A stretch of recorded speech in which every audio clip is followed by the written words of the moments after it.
As I stepped out of my burning escape pod and looked around the vast blue ocean, I couldn't help but feel that while I've been meaning to go on a beach getaway, this isn't exactly what I had in mind. Wow. See, I've been making sweaty FPS games for the last 10 years. However, that meant I missed out on a lot of games from other genres. Subnautica, one of the most beloved survival games of all time, being one of them. I have 100 days to survive this planet, to explore its diverse yet at times mysterious biomes, and to uncover this ocean's dark secrets, all as a complete beginner. Launch in 3, 2, 1. When my starship caught on fire because someone left the oven on, not me. Oh no, my ship! I was completely left stranded on this empty ocean planet. Now what? Except, the thing is, it wasn't empty. I was greeted with a gorgeous reef with a whole host of different creatures, corals, and other marine life. I saw there was ways to craft things, gather materials, and even this really neat cool blue iPad that gave me a rundown of different tools, habitats, resources, and a whole bunch of information on the Aurora, that smoking spaceship over there. Yeah, it was a lot to take in. As I fumbled around the nearby waters, there was this gnawing unease creeping in. Apparently being slow and clumsy in an endless alien ocean triggers something called thalassophobia, or as I would like to call it, a very reasonable fear of whatever made this sound. Oh my god. Oh my god. As night fell, I realized my first hurdle, figuring out how to eat and drink. And well, I was such in a rush to explore, I had completely missed the rations available in the storage compartment of my life pod. Says I'm kind of hungry, so can I eat this? How do you eat? All right, once I get on the ship, I'm gonna take a look at like how to drink water. Oh my god. This gives me such the heebie-jeebies. This is fine. I decided to swim towards the Aurora, given that I wasn't quite sure what else to do, and there would be the possibility of finding a way to get food and water from the food court in there. However, I was basically forced to turn around due to the radiation leakage, and was also completely unaware of the other dangers in this area. After realizing I could catch fish barehanded, I headed back to my life pod, where I learned that the fabricator not only could make tools and supplies, but also cook. Sustenance. Oh, now we can cook some food. Cook bladderfish? We'll cook both. Yummy. However, after recovering some health, I realized on day 2, my second major challenge was repairing the life pod, which required the repair tool. The last thing is this cave sulfur. Certain cave plants, combustible underwater. After making some waterproof lockers for extra storage, I decided it may be a good idea to get some weaponry. Sadly, I couldn't make any grenade launchers or shotguns, so the knife would have to do. As it turns out, as a beginner to this world, looking for cave sulfur wasn't nearly as straightforward as I had imagined it to be, and it wasn't long before I realized I needed to drink something. I grabbed another bladderfish and took it back to the life pod, where I turned it into a water bottle. Oh my god. What the shit is that? Why are you following me? Okay, so by this point, I had crafted myself a scanner, which I will eventually find to be one of the most useful utility items. Oh, and that cave sulfur? Yeah, it turns out it's... Oh. With the cave sulfur in hand, it wasn't long before I got the repair tool and patched up my life pod. And after putting the radio back together as well, I got a call bearing amazing good news. Rescue operation will be dispatched to your location in 10 hours. Continue to monitor. What? Yeah, no one's coming. I decided to take a look around for materials in my surroundings. You see, my thinking was that I could surely craft some sort of suit that would protect me from the Aurora's radiation fallout. Oh my god. And while I couldn't really find any prompt to build a radiation suit, after some additional exploring and resource gathering, I was able to slap together something that should help me stay underwater a bit longer. The oxygen tank. We did it! We finally did it. It was day 5. My radio had gone off again, and this time about possible survivors located in Life Pod 3, 716 meters away. Yeah, no, we're not going out there. However, I quickly realized there might be more loot out there in the area anyways, which would make the swim worth it. Once I got into the water, I realized how lucky I was to have landed in this area. You see, my life pod was basically surrounded with beautiful shallow reefs, teeming with amazing aquatic life, resources, and 0 predators. Upon reaching Life Pod 3, I realized something didn't look quite right, given it wasn't floating like mine and had, well, a small hole in its side. After taking a look around, I found blueprints for a compass, but then detecting increased foreign bacteria levels in the water. Performing a self-scan is advised. While the self-scan for the time being proved to show little cause for a worry, the same couldn't be said for the Aurora. That doesn't sound very good. A quantum detonation has occurred in the Aurora's drive core. The reactor will reach a supercritical state in T-minus 10, 9, 8, 7. That does not sound good. 5. Should I be under the water for this? 3, 2.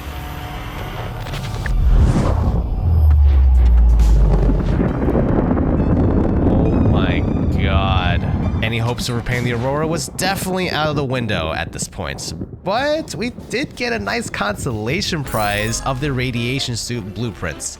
Finally, back at the base, I took some time to line up the next set of gear I needed, explore the reef for more materials, fought off this angry guy, and scanned some other blueprints. In that time though, I actually got another radio call, this time from someone who could possibly help us off this planet.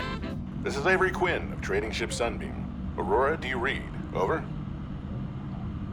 Nothing but vacuum. These Altera ships. They run low on engine grease, send an SOS. You offer to help? They don't No, wait! I'll try them again tomorrow.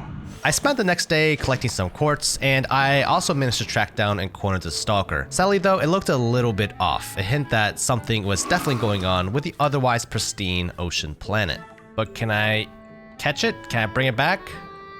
This actually looks kind of infected, so I don't know. Well, I killed him. It was day 8, and it turned out that the Sunbeam realized how dire the situation was for the Aurora, and had decided to come help.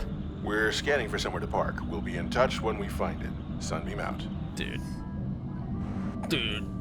they're gonna crash. While swimming around, I did come across this chasm. It looked pretty deep, so deep in fact I couldn't even see the bottom. There's no way of really knowing what lurks beyond the haze. So I did the most logical thing, took a deep breath, and swam in. What's down here? Passing 100 meters. Oxygen efficiency decreased. What is this? I don't know if my oxygen's enough. Wait, what's that? Passing 200. It turns out I had stumbled across what looks like to be an old base. Made by who? I don't know. Why was it there? I didn't really have a clue. But one thing was for certain, I was massively ill-equipped for this venture. We gotta go back up. We need like some deep sea. Dude, I might not even make it. Yeah, I'm low on oxygen anyways. An artificial structure somewhere in the region. Yeah, we saw that. Can I make it? No! I figured now that I had the radiation suit, the next logical thing would be to try to visit the Aurora. Again, in my infinite wisdom, I also decided to do this during the middle of the night, even though every logical brain cell left in me was saying this was a bad idea. Just kidding. All my brain cells died with the crash. Huh, what's that light? It's black right there. What the shit? No! Oh my god, oh my god, oh my god. Dude, can I make it? Wait. I'm in here, what the hell? Wait, am I glitched? Okay, there's something big. But I think I'm good. Yeah. No. Oh, sh**. No. I didn't know it then, but I was formally introduced to my first Reaper Leviathan. By a stroke of luck, I was able to survive the attack, so I continued on and scooted myself over the side of the ship into the shallows. Perfect. By the way, it turns out, as dangerous as this area was, it was pretty good for loot, with plenty of metal scrap and gear parts laying around waiting to be scanned. However, by the time I reached the front of the ship, I realized I wasn't completely safe just yet. Wait, there's another one of these things out there. Okay, let's go up. Ah. Oh, spider. Or crab. Besides the killer spider crabs decide to make a home here, the Aurora was relatively sea creature free. The first door I found was blocked up by a bunch of boxes and debris, which I assumed could be moved with a propulsion cannon. I decided against my better judgment to explore a little while trying to avoid the Leviathans. The only issue, it was incredibly murky water and just overall pretty unsettling. Oh my god. Oh my god. Well, if something's out there, I am so f***ed. By this point, night was coming and I realized I had to head back. Unfortunately, due to my world-class sense of direction, I must have swam in the complete opposite way and pretty soon, I found myself staring into the black, empty void. Right.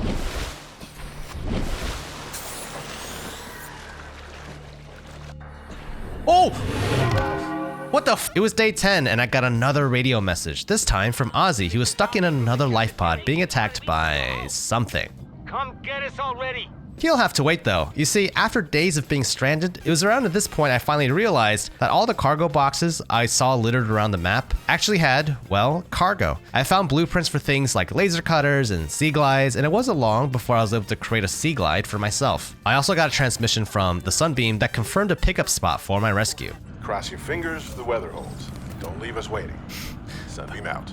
The weather's not going to hold. The pickup site was a little bit of a ways away, but I realized that this lined up perfectly because the sea glide I just made was going to come in handy. Eventually, I came across these two big boys who, unlike the Leviathans I ran into, seemed like really friendly ocean pals who were just vibing and doing their own thing. It turns out they even had little ore deposits and raw materials on their back. The Sunbeam was scheduled to touch down in about 14 minutes. Around this point, I found the final piece of the Seamoth blueprint. There was another call on my radio, this time from LifePod 6. However, I couldn't get to them quite yet because I realized I was running short on time. Request immediate assistance. 6 out. We're not worried about that just yet, okay? With the help of the newly constructed Sea Glide, the trip to the rendezvous point was actually pretty straightforward. Oh, this is like an island. Oh, that's nice. We can take a little load off. While it was definitely nice to finally touch grass, I realized the giant alien structure probably meant this wasn't going to be the relaxing tropical island vacation I had hoped for. They want to land here, next to that giant weird alien structure. All right.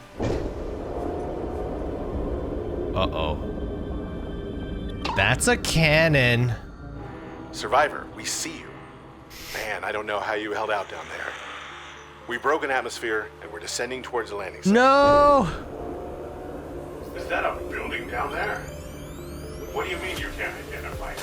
Uh-oh. It's coming from the building? Change course. Set thrusters to full.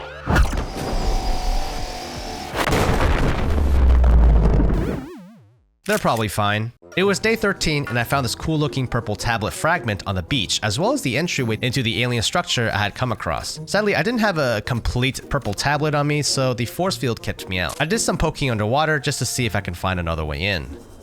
What is that?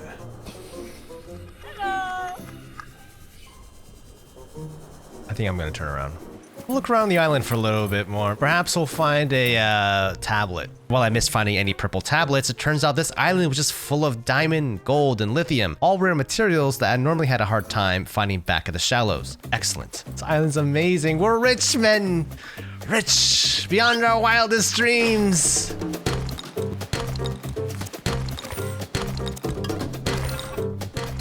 Gold. Oh my god, this place is amazing. We got so much stuff. We didn't get rescued, but that's a sacrifice I'm willing to make. I also discovered a bunch of these wrecks scattered around in my life pod, and with my Sea Glide, getting to them was much easier. You see, I found it was actually worth making a pit stop at these because they contain a ton of fragments to blueprints to different items I needed. Things like the battery charger or the mobile vehicle bay. I even found this bioreactor blueprint, which will come in handy pretty soon. By this point, I received another radio message, this time from Officer Keen, who had since assumed command and provided some coordinates for a rendezvous point for the surviving crew on dry land.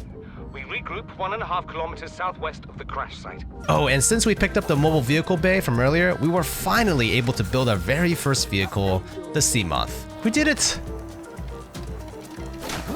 Now, I found there's some good news and bad news about the Seamoth. The good news, I realized it's a pretty quick way to get around and provides a hub for oxygen. The bad news, I felt like I was a horse with blinders on. Seriously, the FOV was pretty obstructed with the ship's chassis. This is awesome!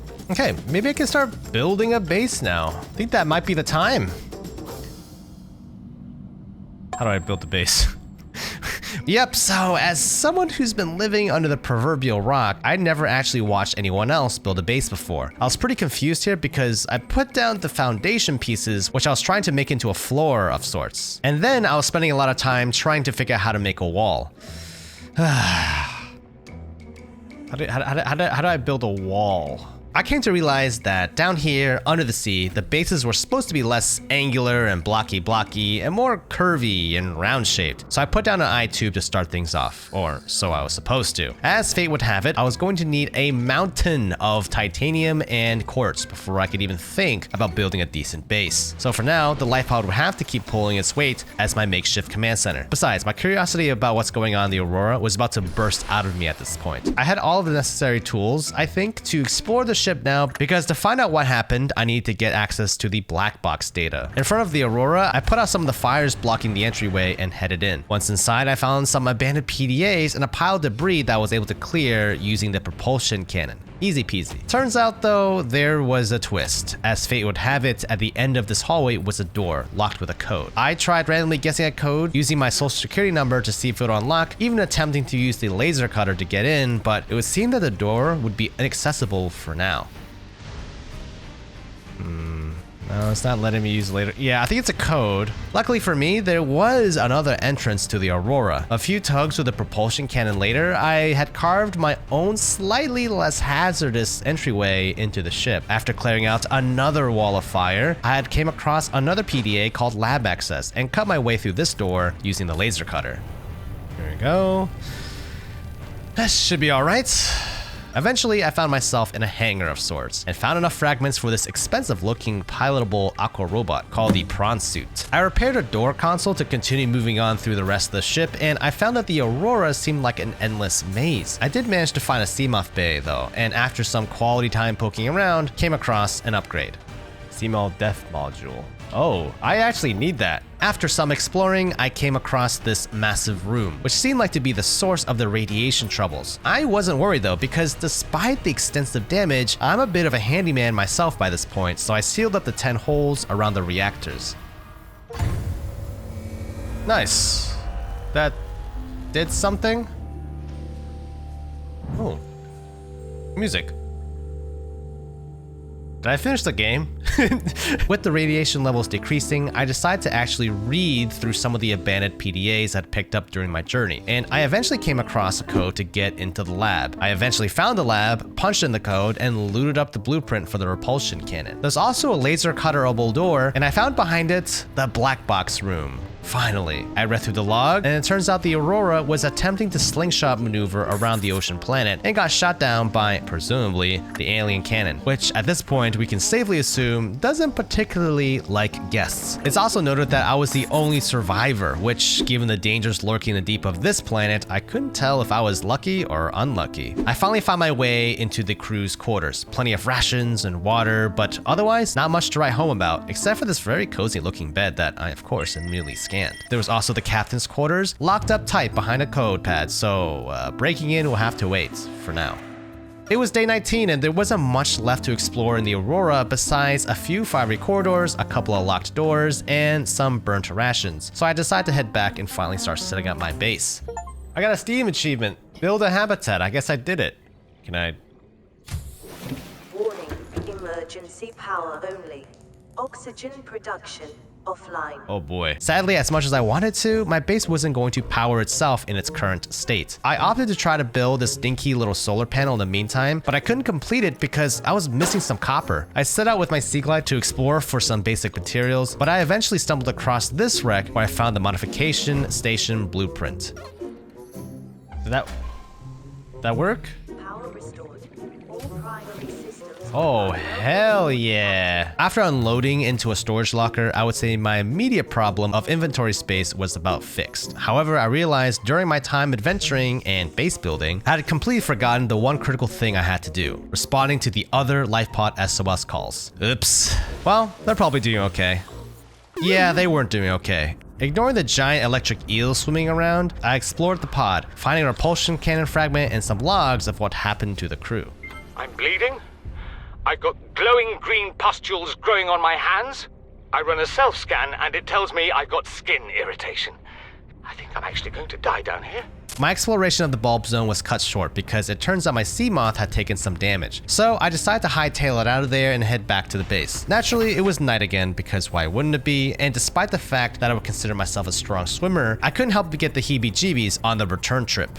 I just have this, it's just like this primal fear of like the dark ocean. Good God. I spent some time reading through the PDA logs I had, and I found that the side mission of the Aurora was that we were supposed to be looking for the Degasi, a Mongolian ship that went missing here about 10 years ago. Specifically, a high-ranking chief named Paul Torgal and his son, Bart, along with a mercenary named Margaret Maida. By this point, I figured that every life pod was like a trail of breadcrumbs that led me to new areas or gave hints on where to go next. For example, on Life Pod 19, it was 400 to 500 meters below the surface, and along the way, I came across these nifty alien water vents. Why were they here? I had no idea, but I scanned them and pretended like I knew what I was doing. Weird. Ugh. Not looking good.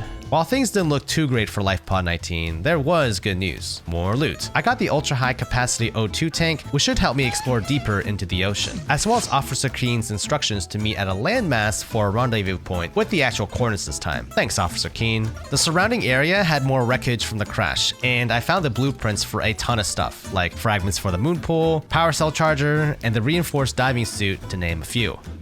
Well, yeah, I guess we should have been doing the pods. As far as base building goes, it was day 24 and I was still struggling a bit to figure it out. Like connecting these two tubes together. I felt like my base was starting to look like a McDonald's indoor playground from the 90s. While the base I came up with wasn't the most lavish, it had a secure hatch, a source for oxygen, some lighting, plenty of space for more storage, and it didn't leak much. I decided to wrap up the finishing touches before heading back out to the next life pod. Now, if I remembered correctly, this one was under attack, and when I got there, it definitely looked attacked. I did some scouting, and it would seem like the crew in there had passed on, which was really sad given the numbers of lives lost in this tragic crash, and also meant that I was entirely alone. Anyways, the good news was there was a wreck nearby which completely made up for it, because after some scanning around, we found a battery charger, which is something I was meaning to put together given the batteries I did have were in dire need of being recharged. After putting the empty batteries in the charger, I managed to upgrade my knife to the Thermoblade, which was actually really handy because it meant I could just melee the fish, which would automatically cook them for me. Very nice. Though everything was going well for me so far, there was one big problem with my base layout: building placement. You see, while the eye tubes were fine resting on the foundation, it turns out the big rooms, like this scanner room, needed to be elevated a bit off the ground, because I couldn't actually get it to connect to anything. After some playing around, I decided to make this vertical tube upwards to rest the scanner room on, but the issue was, it actually was confusing on how to make it all connect. Wait. There should be a hole. For how satisfying it is to base build, there sure wasn't much in my PDA to walk me through it. I eventually had to look up a video on how to connect a vertical tube. Ladder time. And there we go. What? We go up. After connecting it all together and having access to my scanner room, I decided to head out yet again, first to Life Pod 13, which had ultra glide fins, but more importantly to the rendezvous point outlined by Officer Keen. I eventually made it over to the big floating island that honestly looked like cow udders, and it was held up by these floating purple blobs. I found a PDA near the rendezvous point where it was revealed that Chief Technology Officer Yu and Officer Keen had attempted to swim to the Aurora, but met our lovely Leviathan friends along the way. We were intercepted by a Leviathan-class predator before we could reach the ship. Consider the CTO and I lost at sea. Keen's got to be around here somewhere, right? Right? The sun was rising and I could see more of this beautiful island. It felt almost too good to be true. There didn't seem to be any obvious land predators, so I was hoping this island would be a nice break from the ocean below. However, I did notice out of the corner of my eye what looked like to be man-made bases. So they were building something up there. Hold on. Climbing the mountains, I came across the fragments for the stasis rifle, nice, as well as the rusty old base remnants. I wasn't entirely sure who lived there, but I wasted no time in scanning their neat little indoor garden.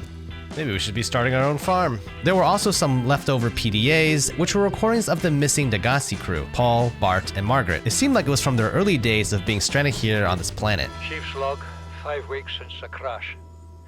The only other survivors are my son, Bart, and Maida, the cut-price mercenary I commissioned for the journey. After days drifting in the life pod, rain hammering on the roof, the weather cleared and we washed up here. There's also a strange recording from Bart, the son. What's interesting about this particular one is that it seemed to be the last one after some sort of catastrophic event, but it wasn't exactly clear what had happened. I guess we'll find out more. We shouldn't have gone so deep. They do not want us down there. Despite my best efforts, ill health is taking hold of me. The visions are getting worse. Marguerite and Father are now part of the ecosystem of this incredible planet. It's reassuring to know that when I go, I'll join them. As I poked around the wreckage, I stumbled across a purple tablet, and something told me that I'll be using it pretty soon. I also realized that to start my own farm back at my base, I should probably pick up some of the samples of the plants I'm finding here. But as beautiful and safe as this island was, I knew I couldn't stay here forever. I made my way back to base. I had plenty of resources by this point to start building a couple of multi-purpose rooms. Since my diet has been pretty much 100% fish so far, I quickly put down a couple of indoor farming beds to start growing the veggies and fruits. The problem with my base was, well, I kind of hated it. Specifically the first few tubes I had made when I wasn't familiar with base building. And I don't know, it just looked kind of like a pipe. Oh, just gonna take it from the top. So ideally, I like open floor plans. I don't like claustrophobic tunnels. I mean, it was cool in the beginning, but now I don't want it. It was a bit of a pain in the butt, but I ended up emptying out all the lockers, transferring the loot to the new lockers, and disassembled the first couple of tubes I had built. We are rebuilding. I also put together this bioreactor, and without the plants I was growing, it meant I could continually chuck the fruits into the reactor to get infinite energy. Fantastic. I decided it was about time to hunt for some more resources, specifically the harder to find stuff like lead and quartz. Since I had already stripped the area around my base clean, I had no choice but to head further out. In the most scientific approach possible, I picked a random direction and floored it in the sea moth. Detecting multiple Leviathan class life forms in the region. Are you certain whatever you're doing is worth it? Heard. Eventually, I stumbled across these floating underwater islands, which turned out to be exactly what I was looking for. Like the alien Cannon Island, they were a ton of diamond, gold, lead, and quartz, the building blocks of civilization. Ruby! Oh my gosh, there's so much ruby in here. Dude, what luck.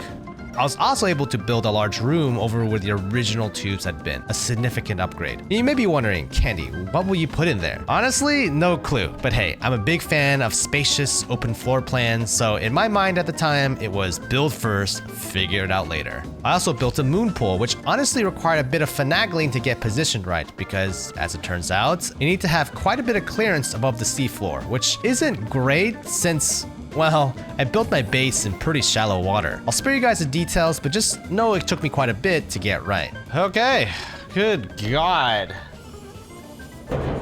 Oh.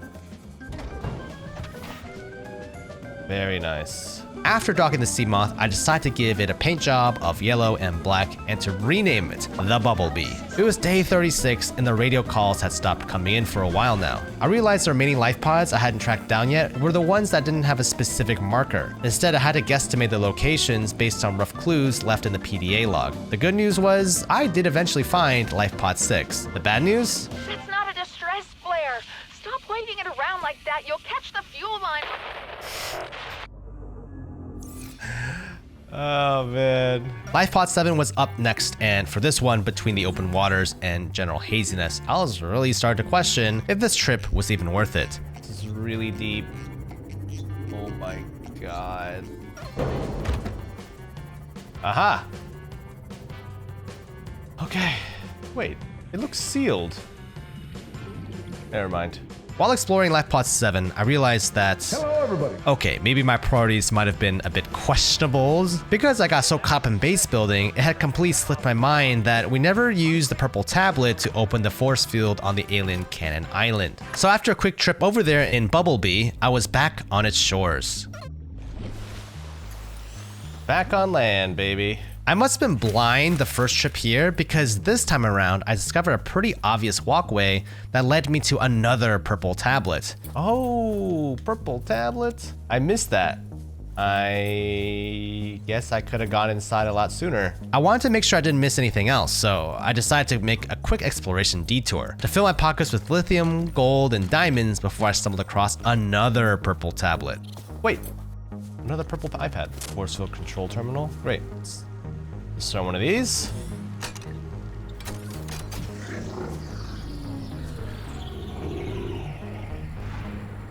Okay.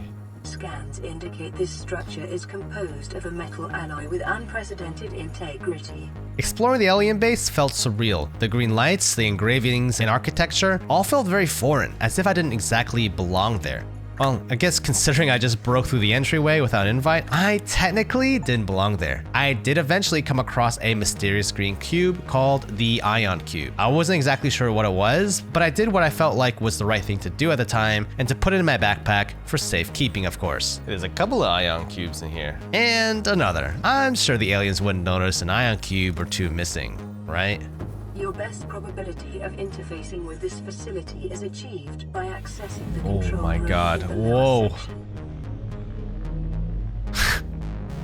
Dude, this game is awesome.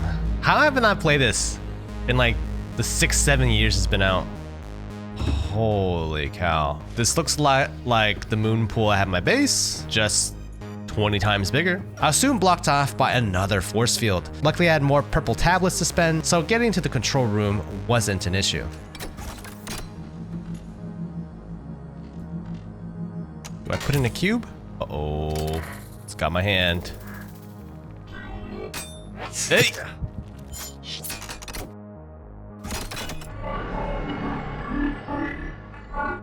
The control panel is broadcasting a message. Oh god. Translation reads, "Warning, infected individuals may not disable the weapon. This planet is under quarantine." Infected? I'm perfectly fine. I realized that in my PDA, I was left with clues about the existence of more alien bases, some of which were in some really deep depths. Back at the base, while creating some exterior grow beds for the aquatic plants, I remembered earlier on in my adventure of that mysterious chasm with some base-like structures at the bottom that I should probably go check out again. I died last time, but at this point, I feel like I was pretty geared. I also realized to go deeper to find those alien bases, I'll need better upgrades for Bumblebee. Yeah, this one. Hold on, we can definitely upgrade the Seamoth to go to the depths that we need to go to get to the alien bases. All right. So here I was, day 44, back down deep to visit that old base. Because apparently once wasn't enough, but at least Bumblebee the Seamoth made the trip way easier this time. Honestly, I'm still shocked how I made it down here just by swimming on my first dive. This charming little spot is called the Jelly Shroom Cave, and while I had some perks like rare magnetite, it also quickly reminded me that I wasn't alone down here. Is that sound? Oh my god, what is that? Oh boy. Okay. Get out of here. Get scram. I think I see it. Yes, was it? What is that? What is that? What are you? Hi. It didn't take me too long before I found the Degasi base, and judging by the condition of it, it didn't seem like anyone was home. The base itself was impressive, though not as impressive as mine, and there were plenty of clues and recordings about what had happened here. Basically, that Paul, Bart, and Margaret, for whatever reason, moved from the floating island down to the Jelly Shroom Cave. There was also a hint that they set up and moved to another base further down, 500 meters down. She wants to build a habitat 500 meters below sea level, more than a kilometer northeast of here. Had been quite a while since I got any more messages, but while I was building a water filtration system at my base, the radio went off. This is Altera HQ. This may be your only communications window. Oh, thank God. We can't send a rescue ship all the way out there, so Aurora, you're just gonna have to meet us halfway. We've uploaded blueprints to the ship's computer. Sandwich run, you in? Yeah, give me a second. Black box data shows the high security terminal in the captain's quarters is still functional. Becky's leaving like in 5 minutes. All right, tell Becky I'll just take the regular. The regular. Yeah, she'll know They what don't I give mean. a sh- The code should And be... if she doesn't, Just tell her the regular, dude. okay. The If I code... say regular, and she's like, what's the regular? I have to come all the way back up here. The code should be 2679. 2679. The regular's just a ham and cheese. Okay, would you just say ham and cheese? Ham and cheese. Okay. However, before I could set off for the Aurora again, there were a few things I had to catch up on. You see, because I spent a good amount of time exploring and gathering rare materials, I actually had enough to do a ton of major upgrades. I went with upgrading all the way up to the Mark III death module for Bumblebee, as well as putting together a prawn suit. Unfortunately, the prawn suit's usefulness wasn't exactly obvious from the start. It was clunky, barely mobile, and needed a couple of arm upgrades before it could actually pull its weight. As cool as it looked, I was feeling a little bit of buyer's remorse at this point. So for now, I just parked it near my base. On the bright side, I did have the captain's quarters code, so by this point, I was due for a trip back to everyone's favorite pile of burning space junk. Navigating to the captain's room was actually pretty straightforward, and with the code punched in, 2679, I think. I was nervous of what I'd find in the captain's room, but after a little while, I picked up the blueprints for the Neptune rocket, my ticket off this planet. Wait, here you go, Neptune launch platform. Now, for someone who had just stumbled across the key to escaping this ocean planet, I was pretty interested in exploring more of the deep. Besides, I didn't actually have all the materials needed to fully construct a Neptune anyways. I remember the Degassi crew hinting at an even deeper base, and after a leisurely trip in the Bumblebee, I found it. The Deep Grand Reef, a place filled with creepy blue orbs, zero sunlight, and the very friendly and welcome crab spiders. No, but seriously, screw those crab spiders. I couldn't spend 30 seconds inside exploring the Degassi base before I'd catch one trying to vandalize my parked Seamoth outside. Coming back down for more. Wait, messed me up. Okay, damn, he got hands. Inside the base, I found tons of recordings and some useful blueprints, even one for the alien containment tank. Oh my god. Get the f out of here. How's my ship doing? 34%. Oh man. Oh my god. If this thing blows up, we're screwed. So basically, with the risk of Bumblebee exploding, thus stranding myself down here without oxygen, I had to essentially speed run through this base. I collected everything useful that I could find, even stumbling across this shiny orange tablet, which is something I hadn't seen before. After collecting everything, I sped away to a little corner in the Deep Grand Reef to do some research on exactly what had happened here in the Degassi base. As it just so turned out, Bart had realized there was something very wrong with the planet. A bacteria had taken over the ecosystem and has infected everything and everyone, including the Degassi crew. It's an alien bacteria. It's everywhere. Every organism on this planet. It was revealed that Margaret, in her thirst for combat, had actually hunted down a Leviathan for Bart to study, in hopes of learning more about the bacteria. An argument breaks out between the crew, which is interrupted when the Leviathan regained its strength. Chief, get off the radio and put on your helmet. What? Brace!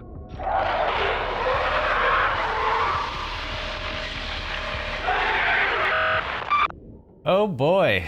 With the fate of the Degassi crew revealed, I spent some time doing what I do best, looting. After all, what's the point in coming all the way down here without returning with some rare materials? I did come across a new material called uraninite.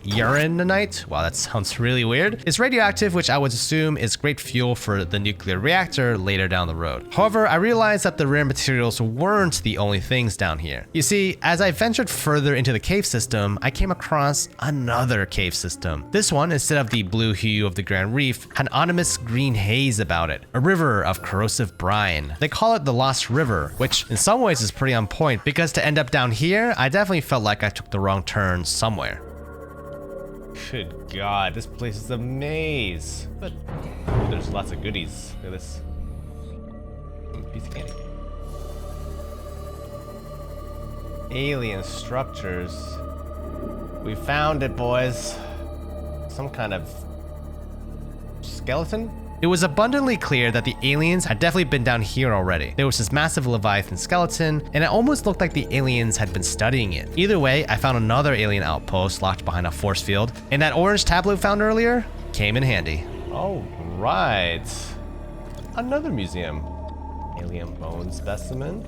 So yeah, the aliens had set up a little research facility down here. The outpost wasn't nearly as big as the other bases I've been to, but still plenty of things to scan and look at. I even came across this cute little egg on the table. After exploring the skeleton for a bit, I ventured further still into the green hazy maze. But honestly, this place just seemed like it kept going. Even when I went upwards, it led to another cave system biome that I wasn't familiar with. I'm just gonna like die of thirst out here because I'm just constantly looking at all this stuff. However, after a quick survey, I decided I want to explore a bit more of the green zone area. And it wasn't long before I stumbled across more skeletons, though I was starting to have second thoughts about coming back. As it so happened, I wasn't just short on courage, I was also running dangerously low on supplies. I'd already burned through most of my heals, food, and water during my time at the last Degassi base. And while Bumblebee could technically keep going deeper, those unsettling roars coming from further in the cave offered quite the compelling argument to leave. Losing all the hard-won loot I gathered so far wouldn't be ideal. I didn't even like explore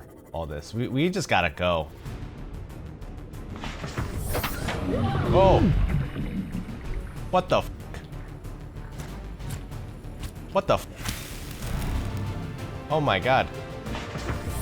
I don't like that. After experiencing my first warp from a warper, I hauled all the loot back to base. Back to the safety of the shallows. You guys will not believe what is out there.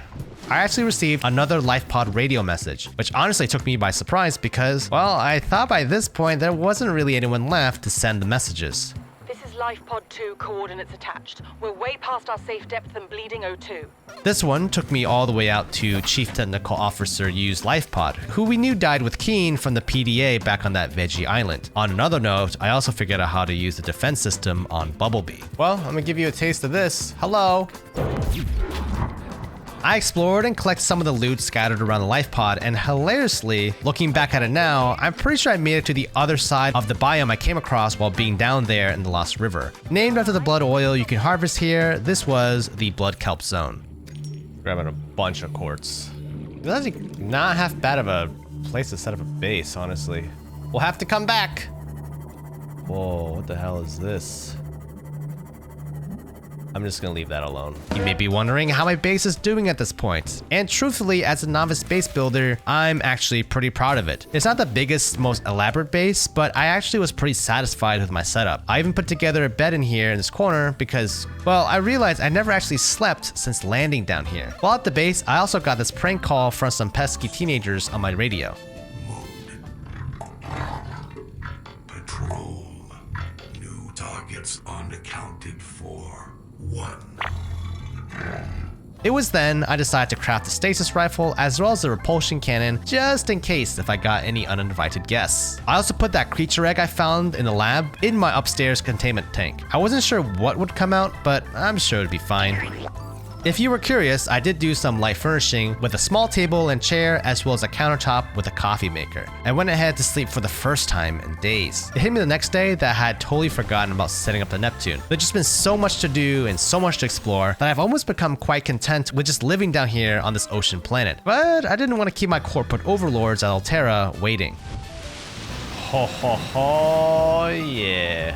Construction went well into the morning of day 55, and the next step was to set up the Neptune's gantry as well as the boosters, which I actually had the materials for. However, my luck would soon run out. Now, we are on to stuff I don't have. Oh boy. You see, we've now gone to the point where there's a couple of materials I hadn't even seen around before. So I realized at this point, I need to build that reinforced diving suit and to start just straight up exploring. Unfortunately, even though I had set out during the day, it wasn't long before it became night, and it was clear that I probably should have headed back to base. I ventured more and more southwest. As I stumbled through the pitch black dark waters, I ended up coming across another alien outpost. Found something. The outpost didn't seem to have too much inside of it, besides these super suspect looking archways. Unable to really find much else, I returned to the Bumblebee and continued on. This trip eventually took me to an oddly open and flat area with these friendly weevil looking things with 3 legs.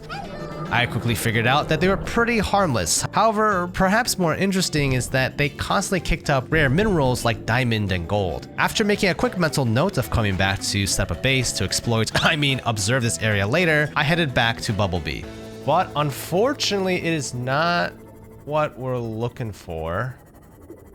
Wow. This is a chasm. And a chasm it was. In fact, I didn't know at the time, but this is what is known as the Void, an immeasurably deep and vast area of the planet filled with some, let's just call them friends. I can't go any further.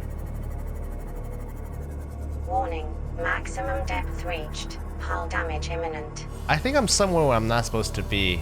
Bumblebee met its 100-meter depth limit, so I decided to stop trying to go lower and headed back up for a quick breather while I figured out what to do.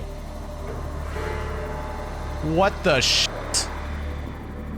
Whoa. This is off me. You know what?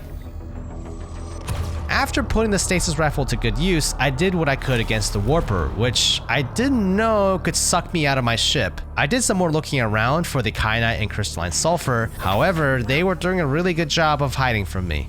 Not knowing the chasm was actually the infinite void, I set out once again into it in hopes of finding the materials I needed, this time traveling upwards in the water surface instead of trying to dive deeper to find the bottom. Bumblebee was pretty fast, and with the little electrical defense upgrade, I figured I should be fine against those monsters I saw earlier, right?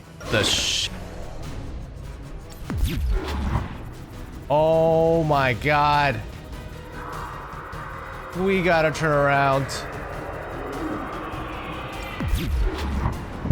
No! Me. Ghost Leviathan. What are you doing? No. Get me the fuck out of here. Can I scan it? Can I just scan it at the very least? Alright, yeah, heard. We're not supposed to be there.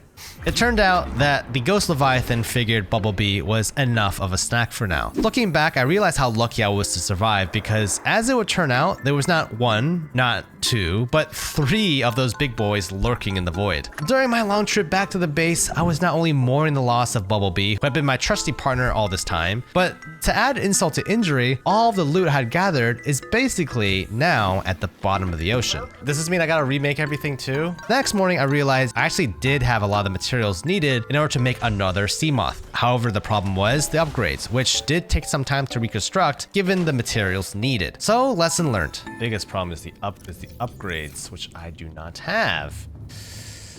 Ah, jeez. After spending a while remaking the upgrades, I realized that one thing didn't change though. I need to continue my search for the missing materials needed for the Neptune, the kyanite, and the crystalline sulfur, neither of which I've seen a trace of so far in my adventure. In the following days, I did a lot of exploring. I came across various wrecks in areas that I hadn't really explored, like this one, with a bunch of parts not only for the nuclear reactor for my base, which by the way sounds like a horrible idea, but I was excited anyways, as well as a bunch of parts of the Cyclops. Now, I wasn't quite sure what the Cyclops was, nor what I was getting into, but it was complete, finally, I guess. I think this is it. Oh my god, thank goodness. Took forever. I also stumbled across more of these sea weevil things and spent a while farming up the precious metals they kicked up. I'm still not entirely sure if this was the original spot where I first found them, but I didn't want to venture out too far in case if I ran into more of those Leviathans again. Upon returning to the base safely this time, I was able to do some light housekeeping. You know, like installing that nuclear reactor and filling it with some reactive rods. Easy. I also took some time to put together that Cyclops, which I figured should help me explore even more remote areas. This thing is huge. The Cyclops was way bigger than I had anticipated, and I was slightly regretting making my main base in the shallows since I ran the risk of scraping the bottom of the Cyclops really badly if I wasn't careful. I ended up finding the entry hole, climbed into the Cyclops, and made my way to the bridge. Dude, this thing is sick. I explored more of the interior and realized this thing was massive, an entire underwater fortress at my fingertips. But I also felt like I was severely underqualified to even pilot this thing. You see, while the Seamoth was pretty straightforward to navigate, the Cyclops had a bit more nuance and even different on-screen controls on the bridge itself. I also realized that the prawn suit made a lot more sense now, with the built-in moon pool of the Cyclops to carry it around. I ended up taking the Cyclops for a spin, and I quickly learned that I need to use a mix of the default glass window as well as the 3 cameras around the sub. While scrolling through the upgrades, I sought to get some critical perks to the Cyclops I needed, yet again, kyanite and crystalline sulfur. By this point, it was day 63, and I realized that wherever I was going to find those two materials, it'll mean I will be a long ways away from the home base. Luckily for me, the Cyclops was so massive that I could actually get a little creative with the interior. So I did a bit of redecorating and stuffed my Cyclops with a bunch of storage lockers, with a fabricator, and a modification station. Oh, and I even started growing some food in a planter. All the things I needed to run a mobile base. Yeah, there's gotta be like another biome that I probably haven't explored yet that has the thing I need. Yeah, let's go west. I don't think we've really been west before. I know, you guys are thinking, Candy, remember that last time you just sailed off in a direction? Yeah, well, there weren't any radio messages anymore, no new clues pointing me to any particular directions, so I didn't feel like I had much of a choice. Am I in danger?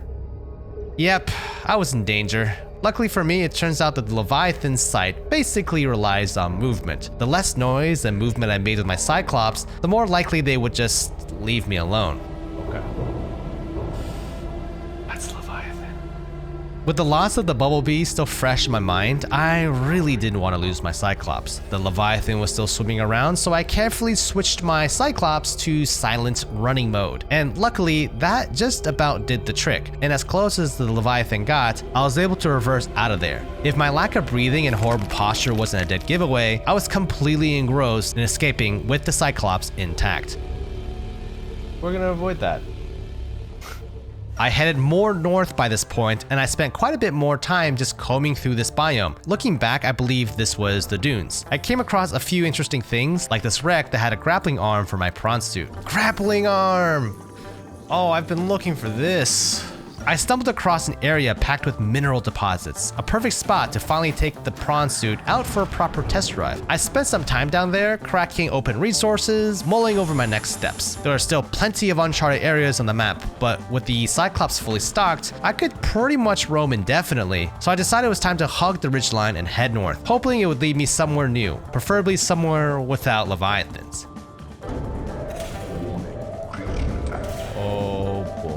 What is it? What is it? It's a ghost Leviathan. Okay. Damage. Great. I quickly found the hull breach and patched it up, and was well on my way. Despite the rough start, it would seem like my luck was starting to shift. You see, while exploring the blood kelp zone, a blue glint caught my eye. Wait a second.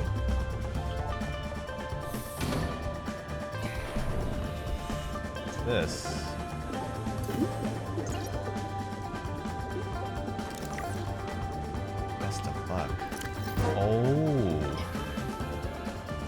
Oh, I haven't been there before.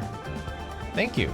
And there it was, a clue. Just by sheer luck, I managed to stumble across a time capsule that hinted at a biome I hadn't seen before, a biome covered in red-hot lava. Back in the safety of my ship, I did some light reading and realized that one of the alien facility locations was called the Thermal Power Facility, located in an area of intense volcanic activity, which, honestly does match the description of the clue we just saw. Eventually, I found myself, you guessed it, in the Lost River. I'm not entirely sure how I keep ending up down here, but this time I must have seriously taken another wrong turn because I was face to face with another ghost Leviathan. But since I found that earlier clue in the blood kelp zone just above, I figured whatever I was looking for had to be close by, lurking somewhere in these depths. I ended up scanning the ghost Leviathan to, assert my dominance, and I also managed to upgrade my Cyclops diving limit by harvesting some of the nickel down here in the Lost River. As girthy as the Cyclops is, navigating the Lost River was tight, but not impossible. And honestly, this time around, I fully realized just how deep this place goes. Like my first trip down here with Bumblebee, it felt like an endless labyrinth, stretching on and on into who knows what.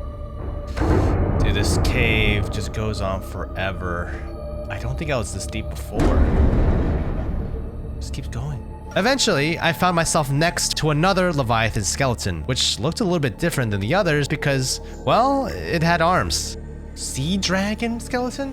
Oh boy, gotta love foreshadowing. Now you may have noticed that I passed by another alien base. At the time, I didn't realize where that would lead, but in the moment, I figured it was probably just more abandoned alien equipment. We'll get back to this later. It's a bright glowing thing down there. What in God's name is this? That right there is the giant cove tree, which was like a light bulb in this haze. I would say quite a nice break from the Lost River. This whole area had this quiet, almost mystical feeling, with a nice blue hue all around, much different than the poisonous green haze I had to get through. Most of the creatures here seemed pretty harmless as well. Some peaceful, ray-like creatures drifted by, completely unbothered by my presence. Oh, and I found a ton of deep shrooms, which I pocketed purely for science reasons. On day 72, I ventured even deeper still, because behind the cove tree were more caves and passages. It just seemed like such a bad idea to be trying to pilot my massively thick Cyclops down these tight underwater tunnels. I wasn't even sure if I remembered the way out, but I knew I had to go deeper, because this was the first time in a very long time I had actually had any headway in exploring a new biome. The following area was starting to get a bit more lava-y. I could see bits of lava poking out, which wasn't really much of an issue because I wanted to see if I had finally stumbled across the elusive kyanite. Okay, that looks mighty hot. Are there kyanite crystals out there? Let's take a look. What the hell is this? What the hell are you? Lava larva. Yeah, no, get off. So after skipping through the PDA entry, I learned the hard way that those larvae weren't just adorably hitching a ride, they were actually draining the power of my Cyclops. Fantastic. Oh, we gotta remove you. Oh, we gotta remove you. Well, as it would turn out, my ship was absolutely covered with them. I did my best to keep knifing those clingy pests off the Cyclops, but it became pretty clear very quickly that they were really motivated to stick around. Still, I pushed further into the lava cave system, hoping that all this effort would actually lead somewhere. And it wasn't long until... Wait a second. I think that's what we're looking for. First, let me see. Okay, this is the kyanite. I spent more time removing more larvae. I then decided to pull up a little closer so I could more easily mine the kyanite in my prawn suit. However, as it would turn out, the larvae were not my biggest problem down here.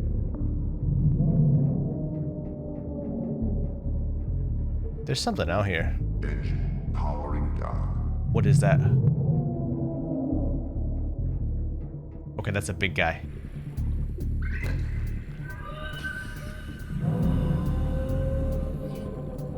Yeah, that's a big one over there.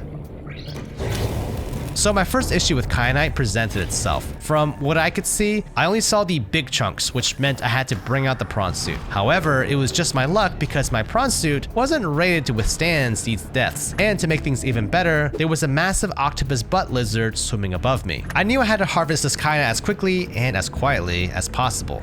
It's fine, this is all fine. This is fine. I ended up figuring out I could negate some of the damage from the pressure just by repairing my prawn. I guess I half expected the whole thing to just instantly explode like other deep sea vessels. I headed back into the Cyclops where I unloaded my stack of kyanite. Finally. Now, the issue with exploring an underwater volcano is that it gets quite hot, and while the Cyclops does come with a couple of fans to keep me cool, I realized I should probably invest in the thermal charger upgrade to make the most out of the heat and to be able to stay down here indefinitely, especially with those lava larvae constantly sucking my ship. We can do this. Salt. I have tons of salt. Turns out I had no salt. A massive problem had presented itself. Despite my preparations, I was missing as the one key ingredient to make the thermal upgrade. Oh boy. The Cyclops was down to about 39% battery life, and since I didn't know how much deeper I had to go, that also meant I needed to save some battery life for the return trip, all while constantly picking the lava larvae off my ship. The idea of getting stuck here in a powerless metal box in an underwater volcano 1,000 meters deep with a leviathan next to me wasn't my idea of a good time. So after a while, scouring the local area for any salt deposits, I realized I only had one choice: to turn around and to get some salt back at base. However, while it may look like a massive setback, this would prove to be a blessing in disguise, which I'll get to in a bit. Dude, I can't believe I forgot. Like, I should have brought way more stuff. It took a while, but eventually I was back at base, and I'll spare you guys the details, but basically I upgraded everything I could for the Cyclops. And then as far as the upgrades in this, Death module, energy efficiency, sonar upgrade, the reactor. That's... about as good as we can get. The trip back down was actually way smoother as well. Remember those alien lights by the Leviathan skeleton I missed earlier? Well, it was a good thing I was forced back, because on the return trip, I decided to check it out, and right at that corner was a massive, partially destroyed alien base. Wow. This alien structure appears to have collapsed to the sea floor. Detecting an alien broadcast, linguistic analysis reads, "Caution, hazardous materials and life forms contained within." The warning seemed pretty ominous and hinted at some really serious danger lurking inside the facility, and so I was pretty excited to get in there and explore. I quickly realized this base had different creatures that were kept and experimented on, presumably in hopes of curing the bacteria taking over the planet. Also, it turned out that the entire inside was flooded, so I had to be quick with exploring the facility. Oh yeah, and speaking of bacteria, Jesus Christ. I figured it'd wash right off. Anyways, I also discovered that those warpers were actually biomechanical robots made by the aliens to try to hunt down infected creatures. I used a purple tablet to open up another force field room and downloaded the data that I could. Back at the Cyclops, I did some reading on all the new entries I had gathered. It turns out the Carabacteria was a bigger multi-planet issue that the aliens were trying to find a cure for, and they were experimenting on the local wildlife on this ocean planet to see which would be resistant to the bacteria. The report did hit at one species being resistant, but unfortunately, one of the other things they captured was a sea dragon Leviathan egg, and the mama Leviathan wasn't too pleased about that. Needless to say, the facility was smashed up and the Carabacteria was released into the ecosystem. Well, the aliens really messed up with this one. After retracing my steps on day 88, it wasn't long until I was back to the lava caves. This time, because I had a thermal reactor, powering my Cyclops was no longer an issue, even with the larvae attaching to it. It turned out that crawling through an underwater lava cave would eventually pay off though, because as I went deeper, I came across this alien gateway. Shall we go check it out? He breathes fire? Oh my god. What the fuck? Oh my god. How has that been possible? Oh.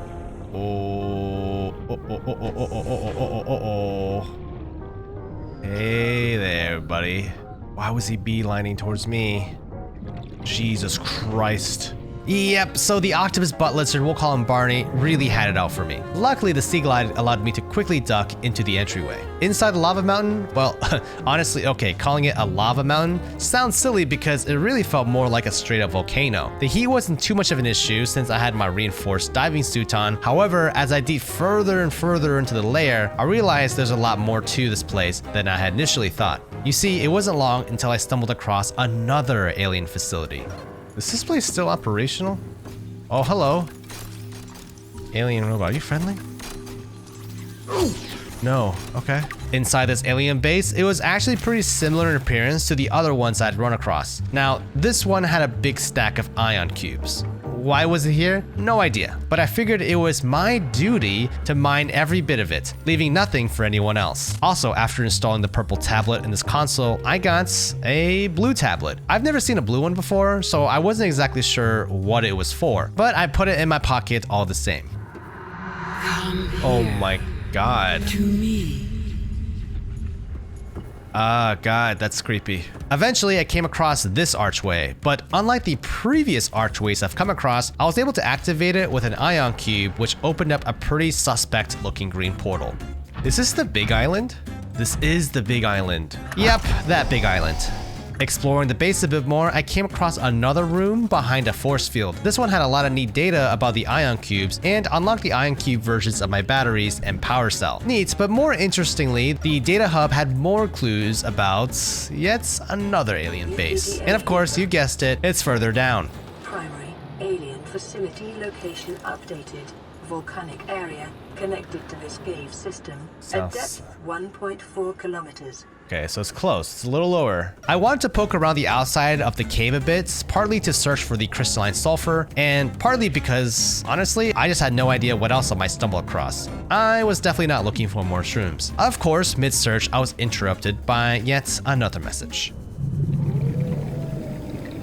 Oh, back.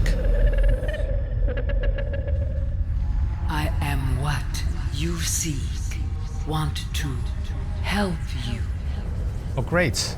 For those that are curious, I did end up setting a cozy little base down here, complete with this really cute little outdoor garden patch. While not exactly the winter home I dreamed of, I think I could probably charge quite a bit for it as an Airbnb. It turns out there was another hole for me to explore. Honestly, that's become the theme on this planet, just more and more ominous holes to get through. Okay, and there's a tiny Cyclops-sized hole in that wall to squeeze through. I went deeper and deeper into the depths, and surprisingly, as dark as you would think it'd be down here, it was actually brighter. And that's because lava. Much more lava, actually. And of course, the next alien facility. There was also another big Leviathan down here, though maybe this one was already full from eating another Cyclops for dinner, because it seemed quite a bit less interested in me than Barney did. Okay, so I couldn't find it for the longest time. But I think we're here. Wherever this is, we're here. Inside this facility, it turned out there was a spot for ion cubes, which was perfect given that I actually needed some to build out the Neptune rocket boosters. The best part, it kept regenerating and producing more ion cubes. Whoever the aliens are, they really enjoy displaying and flexing their collection of rare items. This facility itself seemed a lot like a museum. There were tons of artifacts that I scanned in the main room, but there were also around 6 other side rooms. Some of them had portals that I had to activate with ion cubes, and others were things like utility rooms for ventilation, or even laboratories where they kept tons of different eggs. I eventually stumbled across logs of something called Enzyme 42, a substance produced by young sea emperors that had the ability to basically cure living things of the Kara bacteria. Where does this one go? Let's see. Let's see. Where the hell am I? Interestingly, some of these portals went to places that I had stumbled earlier in my exploration, back when I had no idea what they were. Seeing how everything connects now was honestly satisfying, as if I had solved a puzzle I didn't realize I was working on. There was even this one portal that led me back to, yet again, the Lost River. Except this time it was a good thing, because while doing some light exploration, I came across some nuggets of crystalline sulfur, a material that I actually needed for the Neptune. As much as I want to keep the blue tablet for myself, there was a receptacle for it which unlocked another room. This one looked initially like a very big moon pool to me. However, once I jumped in, I realized it was something else entirely. Yeah, this was like a moon pool. Wait, what the hell? Oh, what the heck? Oh, shit. Others came here once. They built these walls. Uh-oh. They played alone. They bored me. Is this the... Now they're gone. And instead, we have you. We? We are curious whether you swim with the current or fight against it, as they did. Yep, so that is the Sea Emperor, the one that was sending me telepathic messages all this time. It would seem that this one wasn't like the other Leviathans because, well, it didn't try to eat me. Still, I couldn't help but feel bad because it seemed like it was stuck down here in this enclosure for quite some time. Swimming around, I also found these Sea Emperor eggs near the bottom of the tank. After activating the panel, the Sea Emperor presented sort of a proposition for me. If you help us, I will give you freely what the others tried in vain to take. Insert hatching enzymes. What are the hatching enzymes? A portal. I am out of ion cubes, Mom. I'll be right back. One ion cube later, the Sea Emperor revealed to me that in order to hatch the Sea Dragon hatchlings, I needed some special hatching enzymes, a secret she had kept from the aliens, but for some reason, decided I was trustworthy enough to take it. The hatching enzymes required samples from 5 different plants, which didn't seem too complicated. The more pressing issue was that upon exploring a bit, there didn't seem to be a Cyclops-sized portal back to the surface, anywhere. And given how much Kyna and crystalline sulfur I had gathered, my logic was that I would rather have the Cyclops on hand when finally putting together the Neptune rocket to get out of here. However, first thing was first. I needed to finally rid myself of the Kara bacteria, which meant time for a glorified plant Easter egg hunt. As I slowly ascended out of the murky depths and found my way out of the cavernous aquatic mazes, it would appear that luck would be on my side. Do I need that plant? That kinda looks like ghostweed. Yes, I do need that plant. I was eventually able to start to see the surface once again, which was a welcome sight because I had almost forgotten how nice it was not to be surrounded by scalding lava, giant sea monsters, poisonous clouds, and pitch black water. The journey was just the beginning though, but in truly poetic fashion, by the time I made it back to home base, it was pitch black night again. The next morning I woke up bright and early to hop into the sea moth, who I named Bumblebee too, but honestly it's not the same, and headed off into the dunes, where I was positive I saw some sea crowns, specifically in this crater looking thing. I wasn't entirely sure where to look next, but as luck would have it, I actually didn't have to go too far. Wait. Oh, I'm lucky. Alright. It was day 99, the bulb bush was up next, and actually it was a bit tough for me to find. But after some thinking, I did remember a region that I had visited earlier on in the game while searching for crashed life pods. This definitely matches the description. Pygmy bulb bush? No. I want the large bulb bush. Oh, I guess it doesn't matter because it's counting. I was left with really just one remaining ingredient, the fungal sample.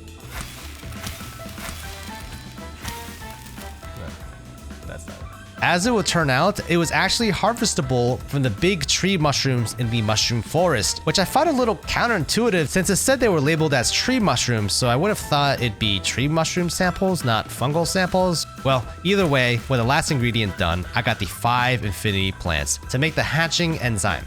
Okay. Hatching enzymes? Yes! We did it!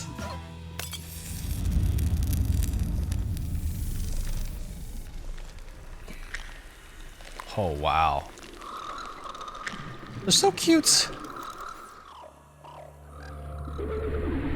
Aww. Well, my job is done. I guess I'll be on my way then. My young are swimming for the shallows. I thank you. Their freedom is my end. What will it be like, I wonder, to go to sleep and never wake up? Oh no. Perhaps next we meet, I will be an ocean current, carrying seas to a new land. Or a creature so small, it sees the gaps between the grains of sand. Farewell, friend. No! Don't die! As sad as it was to have the Mama Sea Emperor fated to die in the holding cell, well, there was a bit of good news, and that was there was clumps of Enzyme 42 floating around. Enzyme 42!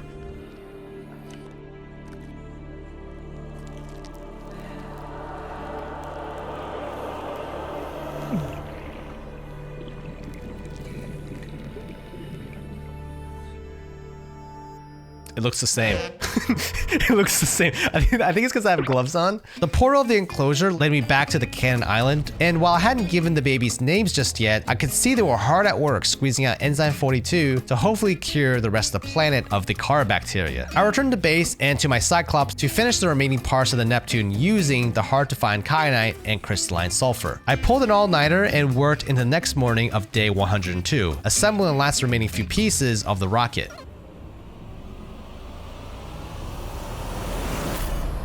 Ta-da! One rocket. Activate the elevator. Yes. Yes. Inside the Neptune was pretty impressive. It was complete with storage, had plenty of knobs and levers, and important looking buttons that I pretend like I knew how to operate. However, then it was finally time. Cannot launch rocket while quarantined. Yeah, I totally forgot about shutting off the cannon. Part of me assumed the aliens could just tell I was scared, but back to Cannon Island again. All right, check me now, alien.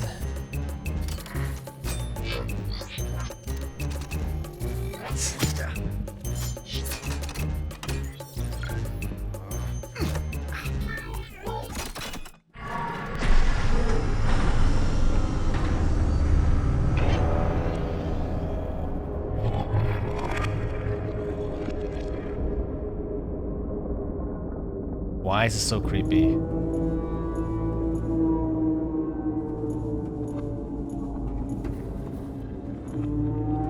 What's happening outside?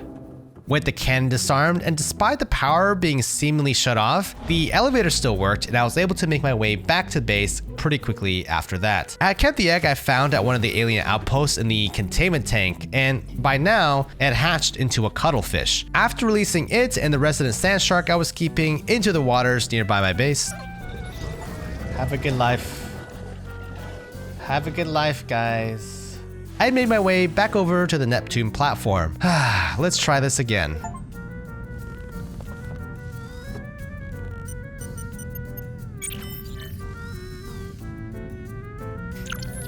Ready to launch on your command, Captain. Launch in 10, 9, 8, 7, 6, 5,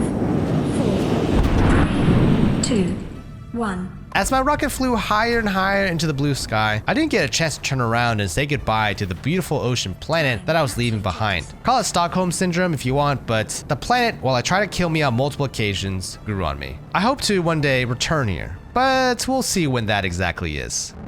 Caution, approaching orbital debris field. Oh yeah.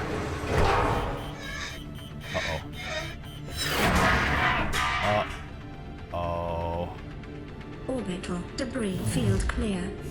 Performing gravity turn maneuver. Wow. Beautiful. Confirm destination coordinates. Nearest interstellar phase gate. Engaging ion boosters in 3, 2, 1.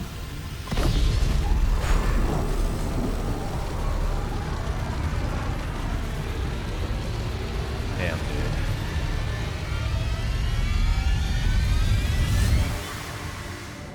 What is a wave without the ocean? A beginning without an end. They are different, but they go together. Now you go among the stars, and I fall among the sand. We are different, but we go together. Bam. That's deep.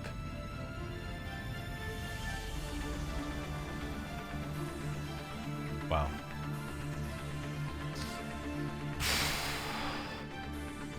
What an amazing game.